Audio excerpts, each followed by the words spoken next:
हरियाणा कांग्रेस में सीएलपी और प्रदेश अध्यक्ष का मुद्दा बेहद संगीन हो गया है।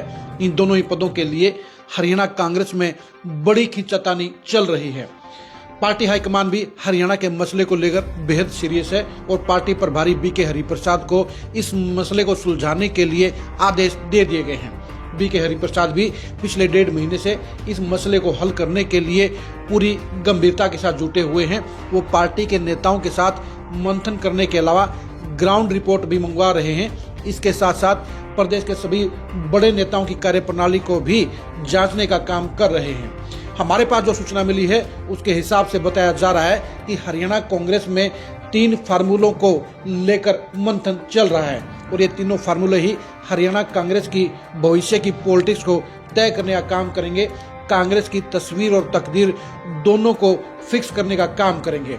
आखिर वो 3 फार्मूले कौन से हैं जिनके ऊपर हरियाणा में कांग्रेस मंथन कर रही है और इन तीनों ही फार्मूलों का क्या इम्पैक्ट होगा और ये तीनों फार्मूले किस किस नेता को फायदा देंगे, किस किस नेता को नुकसान करेंगे और इन फार्मूलों को लेकर हरियाणा के बड़े कांग्रेस नेता कितने रजामंद हैं, ये सब जानने के लिए आज की को गौर से देखिए।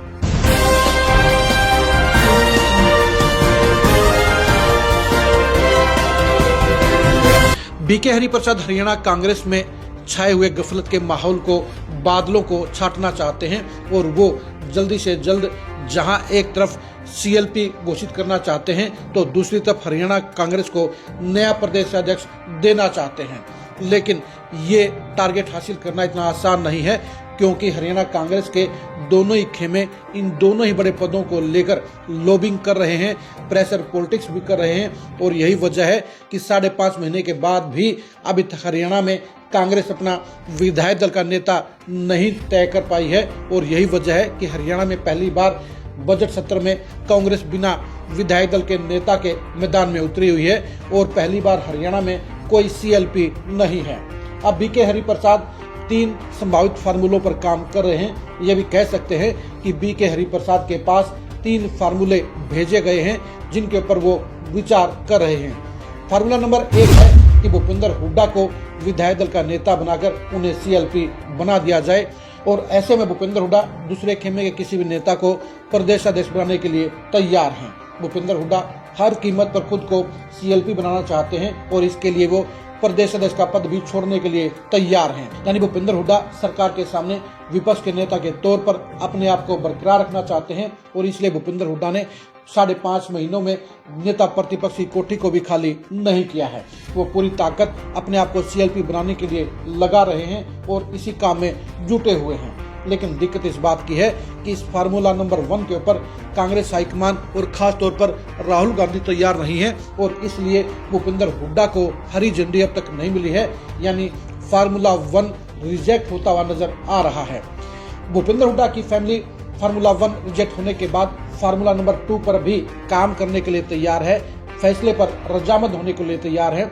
फार्मूला नंबर 2 ये है कि अगर भूपेंद्र हुड्डा को सीएलपी नहीं बनाया जाता है तो उन हालात में दीपेंद्र हुड्डा को हरियाणा प्रदेश कांग्रेस अध्यक्ष बना दिया जाए।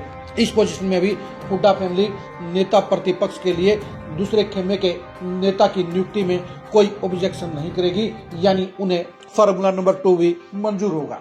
लेकिन दिक्कत इस बात की है कि कुमारी शैलजा और रणदीप सुरजेवाला के अलावा दूसरे सीनियर नेता भी नहीं चाहते कि दीपेंद्र हुड्डा को प्रदेश अध्यक्ष बनाया जाए, उनको प्रदेश कांग्रेस की चौधर दी जाए। यानी फार्मूला नंबर 2 के ऊपर भी सवालिया निशान लग गए हैं और इस फार्मूला नंबर 2 को भी मंजूरी नहीं मिल रही है।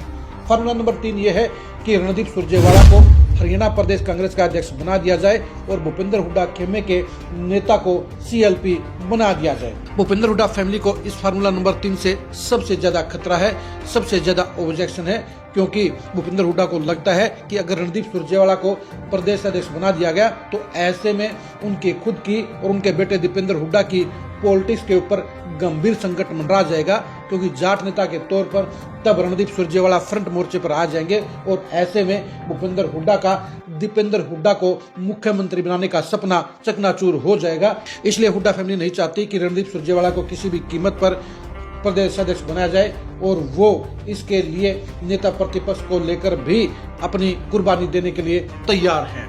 यानी भूपेंद्र हुड्डा फैमिली इस तीसरे फार्मूले को रिजेक्ट करने के लिए उस चौथे फार्मूले पर भी रजामंद हो सकती है, जिसमें पार्टी हाईकमान, नेता प्रतिपक्ष और प्रदेश के तौर पर इन दोनों खेमों से अलग पार्टी के समर्पित नेताओं को ये दोनों जिम्मेदारियां सौंप दे।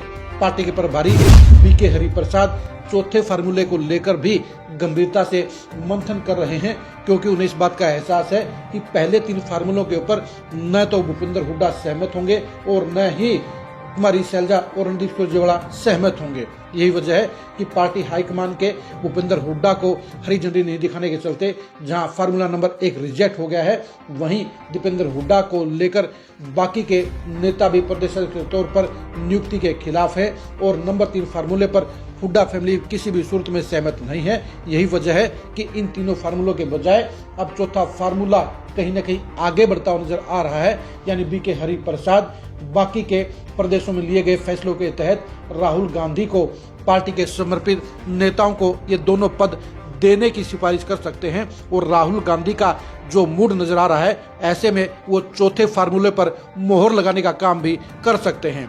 जाहिर सी बात है कि फार्मूला नंबर 1 और फार्मूला नंबर 2 के पास होने की उम्मीद बेहद कम है और ऐसे में फार्मूला नंबर 3 या फार्मूला नंबर 4 ही एक्सेप्ट होने की पूरी गुंजाइश है। अब देखने की बात है कि पार्टी हाईकमान कौन से फार्मूले के ऊपर मोहर लगाने का काम करता है, और लेकिन तय होने वाला फार्मूला हुड्डा फैमिली की सियासत के साथ साथ हरियाणा कांग्रेस के भविष्य को भी तय करने का काम करेगा।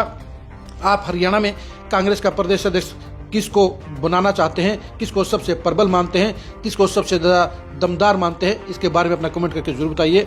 हरियाणा में अब नेता प्रतिपक्ष के तौर पर क्या भूपेंद्र हुड्डा को ही बरकरार रखना चाहिए या उनकी बजाय किसी दूसरे नेता को ये जिम्मेदारी देनी चाहिए, इसके बारे में भी अपनी राय जरूर दीजिए। आप हमारे फेसबुक पेज को फॉलो कीजिए, आप हमारे यूट्यूब चैनल को सब्सक्राइब कीजिए। नमस्कार।